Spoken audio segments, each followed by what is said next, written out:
Hello, welcome to Life Source Youth Group. We are so happy that you are streaming along with us and looking along on today's message as we are on our series, Deeper Worship. So, I have a special Bible verse to read to you guys today. So, please look along with me to Joshua chapter 6. See if I can, verse 12 through 16 and 20. Early the next morning, Joshua got up, and the priests carried the ark of the covenant of the Lord again. The seven priests carried the seven trumpets. They marched in front of the ark of the covenant of the Lord, blowing their trumpets. The soldiers with weapons marched in front of them. Other soldiers walked behind the ark of the covenant of the Lord. All this time, the priests were blowing their trumpets. So on the second day, they marched around the city one time. They went back to camp. They did this every day for 6 days. On the seventh day, they got up at dawn. They marched around the city 7 times. They marched just as they had on the day before. But on that day, they marched around the city 7 times. The seventh time around, the priests blew their trumpets. Then Joshua gave the command, "Now shout, the Lord has given you this city." When the trumpets sounded, the army shouted. At the sound of the trumpet, when the men gave the loud shout, the wall collapsed so that everyone charged straight in and they took the city. Wow. Amen. Amen. All right. So I'm going to travel back here. Hello, testing. I only did the mic because I'm a little bit more back from you guys, so I wasn't 100% sure if the sound would carry that far back. So if we're not as familiar with the story that I'm talking about today, I'm talking about when Jericho's walls came down and the Israelites were able to inhabit that city. They were able to take it over. And the amazing thing that the Lord revealed to me as I was studying this chapter, as I was studying and saying, God, how does this connect with deeper worship? Because it's funny because when the Lord gives me a series, I feel like He's pretty fast to show me what verses go along with the chapter. And I remember putting the title as Victorious Shout for today's message. But then when I was going deeper, I was like, man, Lord, I don't get it. Lord, I don't get it. I think the mic is coming in now. Hopefully that doesn't create a problem. Anyway, and I was like, God, what are you trying to show and show me and show us? And then as it continued, I'm just gonna have to shout it out then. As it continued, he gave me three main points, and I'll tell you, this chapter is so amazing that I feel like I could do my own series, its own series on just Joshua chapter 6. It's so powerful, all that God is doing. And he showed me 3 points. He said obedience, consistency, and faith. And he showed me that deeper worship, a form of worship, is obedience. Last week we talked about how worship is prayer. A form of worship is prayer. And today we're talking about how worship, a deeper worship, involves obedience. So I'll tell you, God gave this commandment. He showed Joshua and he told them, you need the Israelites to do this.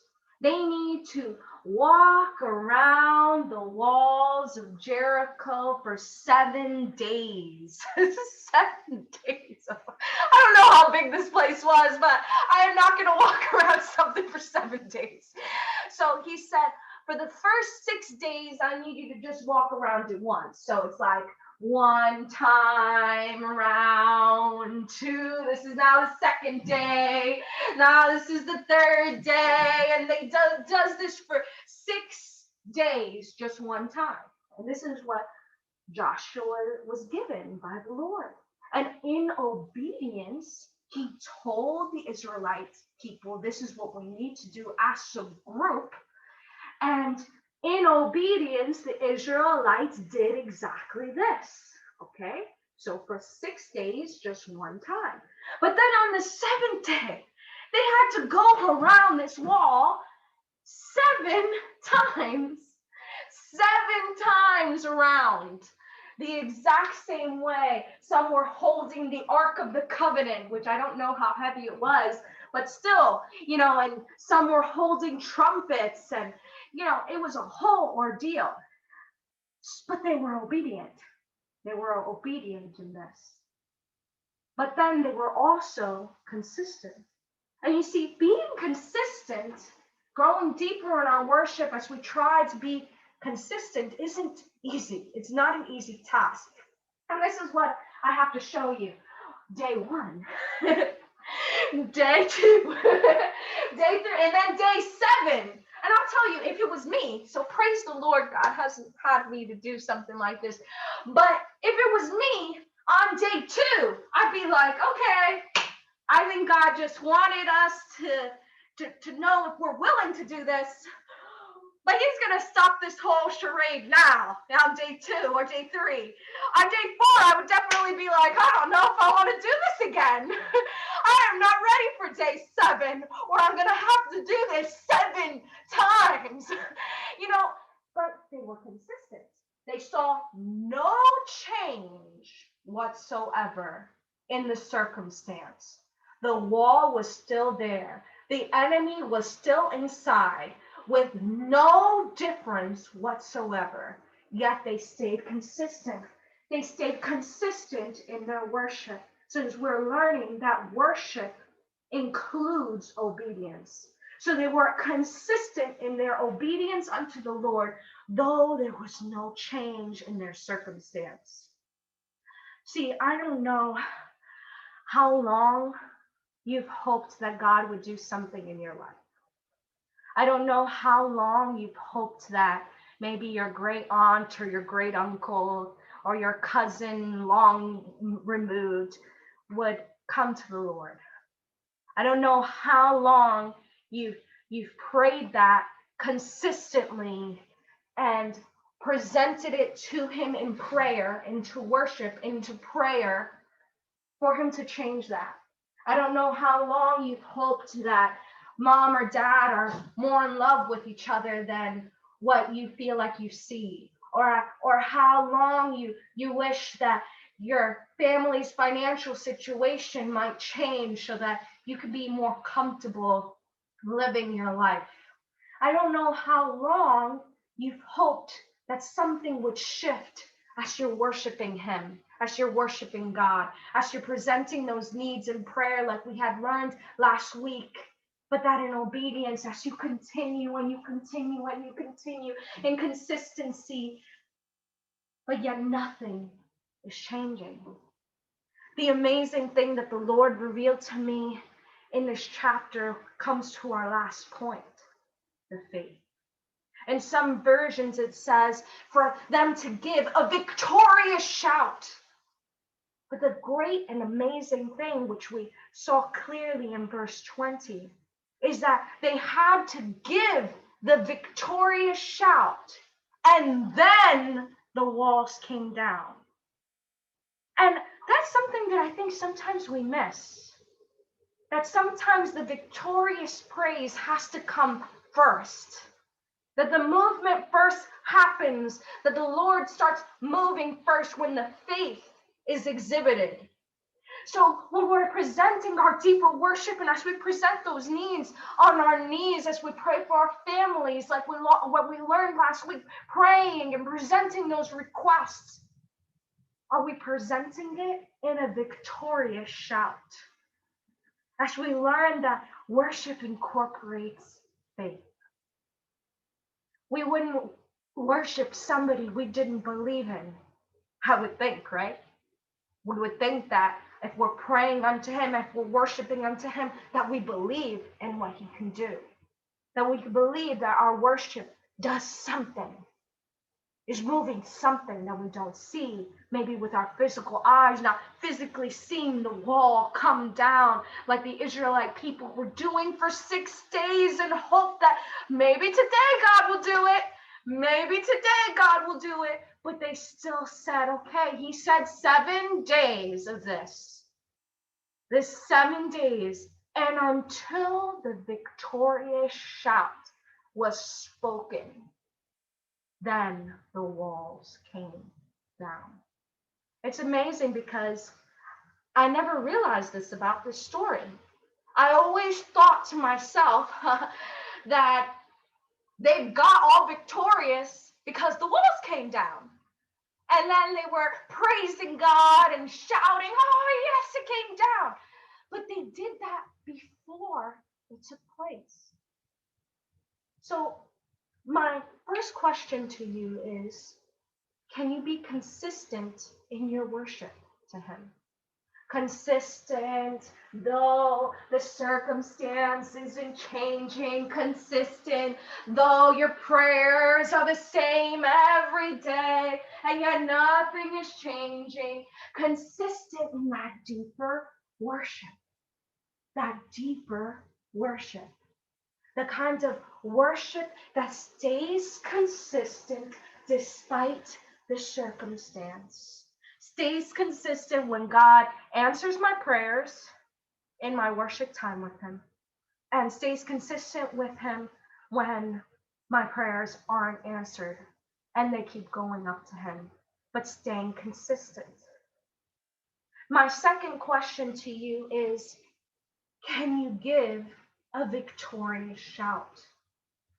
Can you show a victorious attitude in your worship unto Him despite the circumstance not shifting? My family is unchanged. My parents haven't changed.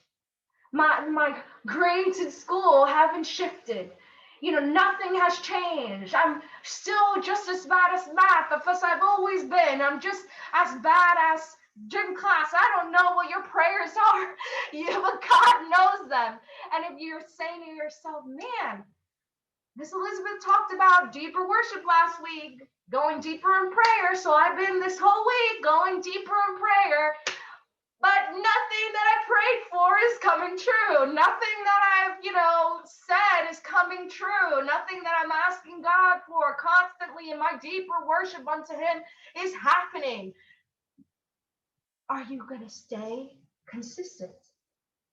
But not only are you going to stay consistent, because this is the only way we can grow deeper in our worship unto Him, if consistency is practiced.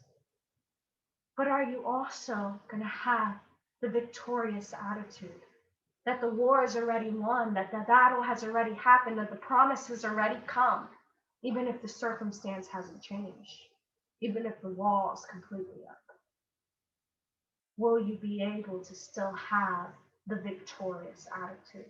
Because it wasn't until the victorious shout was spoken by the Israelite people that sound of victory, that attitude of victory, that attitude, that faith of believing that God has done what they have been praying so long for, that it took place. What is your attitude as you're consistent? Are you just walking around that wall and saying, oh, when is this going to be over? It's hot. When is it going to be over? I can't stand this anymore. When is my circumstance going to change? Oh, I'm praying to you, God, but it's so boring. Oh, I'm trying to read my Bible, but it's so boring. Or, what is your attitude? What is your attitude? If we want to grow deeper in our worship unto Him, it consists of prayer. It consists of obedience. It consists of consistency. That was not intended. That was just a funny play on words. involves faith. Are you believing that God is going to really do what you've been asking? Are you believing? Are you having the attitude while you are consistent with Him that something will change, that the walls will come down? I think this is a beautiful way to lead right into the worship that we have for one of our young people. She's part of youth worship. Um, this is going to be the end for our Zoom viewers, but we're going to be adding the link where you can see it on Zoom, or I mean on YouTube. And it just is a declaration of what a beautiful name He has. And I feel like you can't utter that in your spirit. You can't utter that in in your in your in your spirit without hope, without faith. Man, what a beautiful name He is. What a beautiful name He has. So I hope you enjoy that link, and I hope you've enjoyed today's message. And we say our beautiful goodbyes unto you. And please, if you have any prayer requests or any prayer needs, Life Source Church wants to be praying with you. So feel free to add that comment in. Comment how this, how you want to grow deeper in your worship. Take care and God bless. We say our goodbyes to you.